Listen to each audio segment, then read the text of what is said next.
भाई अब हम आ गए हैं भर्तरी गुफा के अंदर, जहाँ पे हम दर्शन करेंगे। तो चलिए चलते हैं गुफा के अंदर और दिखाते हैं आपको गुफा के कैसी है गुफा। तो देखिए आप भी।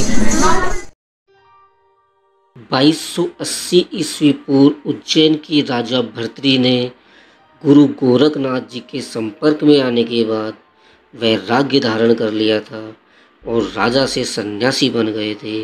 और वो ऐसा क्यों हुआ ये जानेंगे हम इस कहानी में। तो नमस्कार दोस्तों, मेरा नाम है मनीष और आप देख रहे हैं आप सबका अपना YouTube channel Manish YouTuber. Gorakhnath ji की समाधि, ये भी किसी की समाधि है जिन्होंने यहाँ पे समाधि ली हुई है। और देखिए यहाँ पे पीछे पूरी नदी दिख रही है ना, सामने पूरी ये नदी है जो आगे तक जा रही है। कहते हैं उज्जैन जो है वो है शिप्रा नदी पर बसा हुआ शहर है पूरा। और आप जितने भी जगह जाओगे जहाँ भी आपको मंदिर मिलेंगे वहाँ पे शिप्रा नदी के पास ही मंदिर मिलेंगे आपको सारे। इस गुफा के अंदर एक गुफा बनी हुई है जहाँ से चारों धाम जाने का रास्ता निकलता है। गुफा में राजा भर्तरी की एक प्रतिमा है जिसके सामने एक धूनी जलती रहती है, जिसकी राख हमेशा गर्म रहती है। दोस्तों, उज्जैन को उज्जैनी के नाम से जाना जाता था। उज्जैनी शहर के परम पराक्रमी राजा हुए थे राजा विक्रमादित्य, जिनकी कहानियाँ हमने कई बार टीवी पर विक्रम बेताल नामक नाटक में देखी होगी। विक्रमादित्य के पिता महाराजा गंधर्वसेन थे और उनकी 2 पत्नियां थी। एक पत्नी के पुत्र थे राजा विक्रमादित्य और दूसरी पत्नी के पुत्र थे राजा भर्तरी। गंधर्वसेन के बाद उज्जैन का राज्यवाद राजा भर्तरी को प्राप्त हुआ, क्योंकि राजा भर्तरी विक्रमादित्य से बड़े थे और धर्मशास्त्र और नीति शास्त्र के ज्ञाता थे। प्रचलित कथाओं के अनुसार भर्तरी की 2 पत्नियां थी, लेकिन फिर भी उन्होंने तीसरा विवाह किया रानी पिंगला से। पिंगला बहुत ही सुंदर थी, इसलिए ही राजा भर्तरी तीसरी पत्नी पर अत्यधिक मोहित हो गए थे। भर्तरी अपनी तीसरी पत्नी पिंगला पर आंख बंद करके भरोसा करते थे, इसलिए वो पत्नी मोह में अपने कर्तव्य को भूलते जा रहे थे। उसी समय उज्जैन में एक तपस्वी गुरु गोरखनाथ का आगमन हुआ। गोरखनाथ राजा के दरबार में पहुँचे। राजा भर्तरी ने गोरखनाथ का उचित आदर सत्कार किया। इससे तपस्वी गुरु अत्यधिक प्रसन्न हुए और उन्होंने राजा को एक फल दिया और कहा कि इसको खाने से वे सदैव जवान बने रहेंगे। राजा ने फल लेकर सोचा कि उन्हें जवानी और सुंदरता की क्या आवश्यकता है, क्योंकि राजा अपनी तीसरी पत्नी पर अत्यधिक मोहित थे। तो उन्होंने सोचा यदि यह फल पिंगला खा लेगी तो वह सदैव सुंदर और जवान बनी रहेगी। यह सोचकर राजा ने फल पिंगला को दे दिया।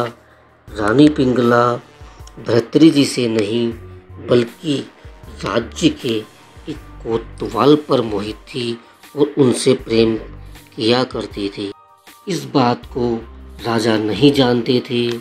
जब राजा ने वह चमत्कारिक फल रानी को दिया तो रानी ने सोचा कि यदि यह फल कोतवाल खा लेगा तो वह लंबे समय तक उसकी इच्छाओं की पूर्ति कर पाएगा, जिससे रानी ने यह सोचकर यह चमत्कारिक फल कोतवाल को दे दिया।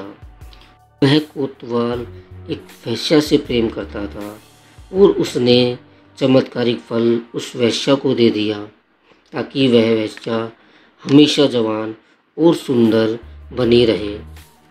वेश्या ने फल पाकर सोचा कि यदि यह जवान और सुंदर बने रहने का फल वह खा लेगी तो उसे यह गंदा काम हमेशा करना पड़ेगा और इस नरक समान जीवन से उसे कभी मुक्ति नहीं मिल पाएगी।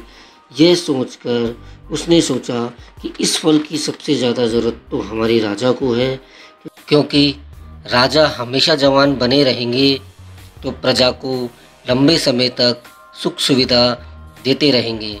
यह सोचकर उसने वह फल राजा को दे दिया। राजा फल देखकर चकित रह गए। ये दर्शन मात्र से 4 धामों का पुण्य प्राप्त कर हमें 4 धामों के पुण्य मिल चुका है हमें, क्योंकि हमने यहाँ के दर्शन कर लिए हैं। राजा ने वैश्या से पूछा कि उसे यह फल कैसे प्राप्त हुआ। वैश्या ने बताया कि कोतवाल ने उसे यह फल लाकर दिया है। राजा ने तुरंत कोतवाल को बुलाया और सख्ती से पूछकर कोतवाल ने सारा सच कबूल कर लिया कि यह फल उन्हें रानी पिंगला ने दिया है।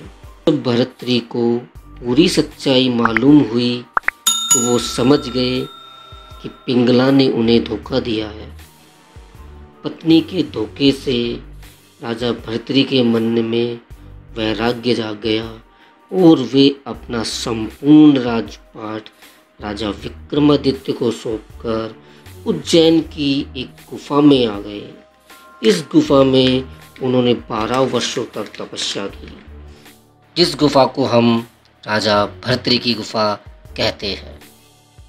और उनकी इस तपस्या को भंग करने के लिए इंद्र ने एक चट्टान को राजा भर्तृहरि की गुफा पर दे मारा था और राजा भर्तृहरि ने उस चट्टान को अपने एक हाथ से पकड़कर रख लिया। अब चलते हैं भाई सेकंड गुफा की, और ये थी फर्स्ट गुफा। इसके बाद दर्शन करेंगे हम सेकंड गुफा के। तो अब बाहर आ गए हैं और अब है ये गुफा नंबर 2। इसके करेंगे हम दर्शन। तो करवाते हैं आपको दर्शन गुफा नंबर 2 के। चलिए। लेकिन उन्होंने अपनी तपस्या को भंग नहीं होने दिया। 12 वर्षों तक वो तपस्या करते रहे उस चट्टान को पकड़कर, लेकिन उन्होंने अपनी तपस्या भंग नहीं की। तब जाकर भगवान को उन्हें वहाँ पर दर्शन देने ही पड़े और वहाँ पर उन्हें अपने ज्ञान की प्राप्ति हुई। यह गुफा नाथ संप्रदाय से जुड़ी है। जमीन के अंदर बनी होने के कारण इन गुफाओं में श्रद्धालुओं को घुटन तथा सांस नहीं लेने जैसी तकलीफ़ें होती हैं। और हाँ दोस्तों, इस गुफा का दूसरा संबंध 1 जुलाई को देश की राजधानी दिल्ली के एक घर से मिली 11 लाशों से भी है, जिसे हम बुराड़ी हत्याकांड के नाम से भी जानते हैं। जी हाँ दोस्तों, यह परिवार दिल्ली से 780 किलोमीटर दूर उज्जैन की इसी भर्तृहरि की गुफा में पूजा करने आया था आज से 1.5 साल पहले, क्योंकि यह गुफा शिप्रा नदी पर बनी हुई है और तंत्र मंत्र की साधना के लिए इस गुफा को बहुत ही उपयुक्त माना गया है।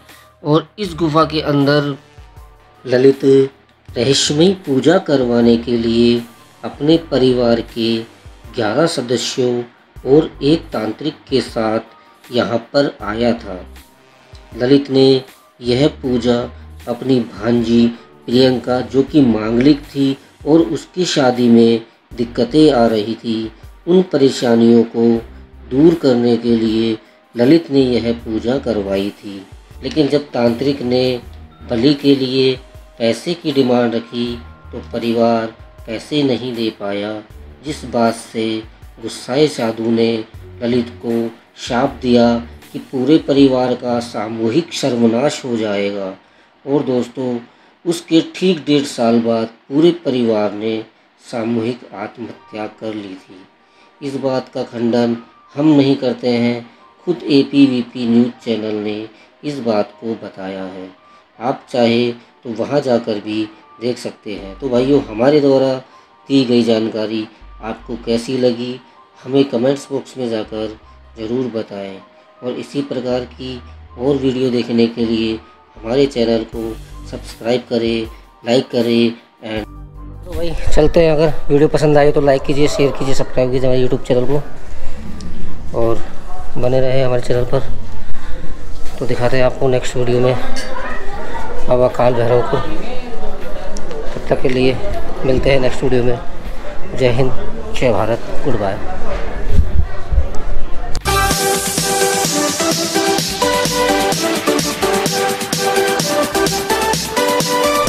तो फ्रेंड आ गए हैं हम काल भैरव मंदिर में, जहाँ पर बाबा को दारू का भोग लगाया जाता है और वो दारू वो साक्षात पीते भी हैं।